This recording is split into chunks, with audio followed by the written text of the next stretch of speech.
جو بڑا سوال ہے، یہ کثیر الجہتی کہا جا رہا ہے کہ یہ پاکستان کے ساتھ معاہدہ ہے، اس میں کیا معیشت بھی ہے، کوئی معاشی فائدے بھی ہوں گے، کوئی اس کو ہمیں کوئی مالی طور پر مدد ملے گی اس میں کہ نہیں؟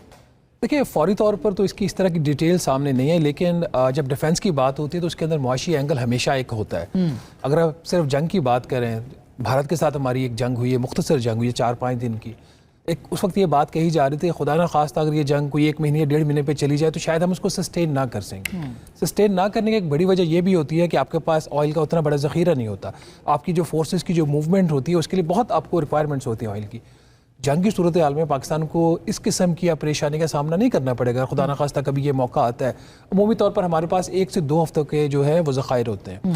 تو اگر جنگ ہوتی ہے as part of the Pakistan defence تو you have a secured line of oil supplies. Number 1 benefit. ٹھیک بات ہے، سوری میں اپنے لیے بھی اور ناظرین کے لیے بھی، کہ وہ جو ایک پہ حملہ دوسرے کا حملہ تصور کیا جا رہا ہے، وہ جو دفاعی انضمام کی بات ہو رہی ہے، اور اس کا مطلب یہ بھی ہے کہ اگر ہم کہیں پہ ہمیں مشکل ہوتی ہے کہ تیل کی ضرورت ہے یا کسی اور چیز کی، تو ہمارے لیے سعودی عرب کھڑا ہوگا. دیکھیں خدا نہ خواستہ اس کو فردر ایکسپلین کرنے کے لیے پاکستان پہ حملہ ہوتا ہے، ہمارے پاس تیل کم پڑ جاتا ہے، تو ان وے ہماری جو فورسز کی موومنٹ نہیں ہو رہی تو کمپرومائز ہو گیا آپ کا ڈیفنس. آپ کے پاس جتنے مرضی ہتھیار ہوں گے تو اس موومنٹ کو جاری رکھنے کے لیے تیل کی this is just very small example of the overall جو یہ چیزیں ڈسکس. اس سے بڑھ کر دوسری چیز اس کے ساتھ پاکستان کی جو ڈیفنس مینوفیکچرنگ انڈسٹری ہے وہ بہت بڑی ہے.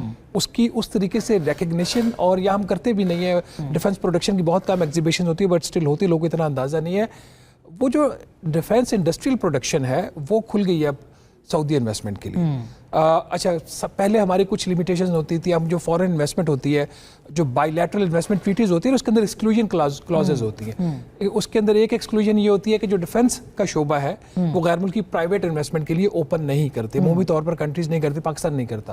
میں بھی امریکہ میں یہ چیز ہو، وہ اب سعودیز کے لیے وہ بھی ایک ایریا اوپن ہو گیا. تو ہماری ایک انویسٹمنٹ آ رہی ہے. ہمیں تو فارن ایکسچینج چاہیے نا، وہ آگے ڈیفنس میں جا رہا ہے، وہ آگے مائنز میں جا رہا ہے، وہ تو ایک سیکنڈری چیز ہو جاتی ہے. تو یہ اس کا سب سے بڑا فائدہ ہو گیا. جو آپ نے تیسرا اس کے اینگل جو financial, pure financial angle, even in the peace times, آپ کو یاد ہوگا جب عمران خان صاحب کی گورنمنٹ تھی اس وقت کچھ ناراضگیاں ہوئی تھیں اور سعودی عربیہ نے پری میچورلی پاکستان سے اپنا ادھار واپس مانگ لیا تھا. تو ہم نے چائنا سے قرض لے کے ان کو واپس کیا تھا. ایک اس کی جو بالکل تو اچھا بعد میں خیر جب تعلقات تھوڑے سے بہتر ہوئے تو وہ فائنینسنگ پائپ لائن جو ہیں وہ ریوائیو ہوگی.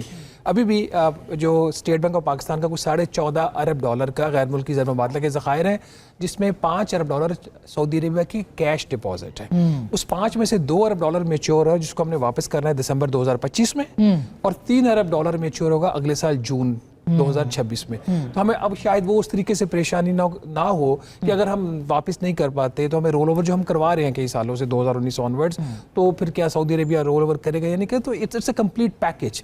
تو ان اے وے جو آپ نے بات کی تھی، باتیں تو بہت عرصے سے بھی چل رہی ہیں. یہ میوچول ڈیفنس کوآپریشن کی 25-30 سال پہلے بھی بات ہوئی تھی. پھر بیچ میں آپ نے دیکھا کہ اینگل چینج بنایا بھی ایک فورسز وہاں پہ ہوئی ہیں. بٹ اس میں جو ہوتا ہے ایک لیڈرشپ اور ریزالو، دو چیزیں. ہمارے پاس 2 انسیڈنٹ تھے. جب بالاکوٹ والا واقعہ ہوا تو ہم لیڈرشپ سکلز نہیں دکھا سکے، نہ سیولین سائڈ پہ نہ ملٹری سائڈ پہ. انڈیا والا یہ والا ہوا، میں والا واقعہ ہوا تو ایک سیولین اور ملٹری لیڈرشپ کا ایک ریزالو آیا. ابھی جو بات کر رہے تھے اس میں بنیادی بات کیا ہوتی ہے، دنیا آپ سے کیا دیکھ رہی ہے. اگر ہم 1 سال سے ایک چیز نیگوشیٹ بھی کریں وہ میچور اب ہو رہی ہے، اس کی ٹائمنگ. بائی دا ٹائمنگ، کیونکہ ہم نے ریزالو شو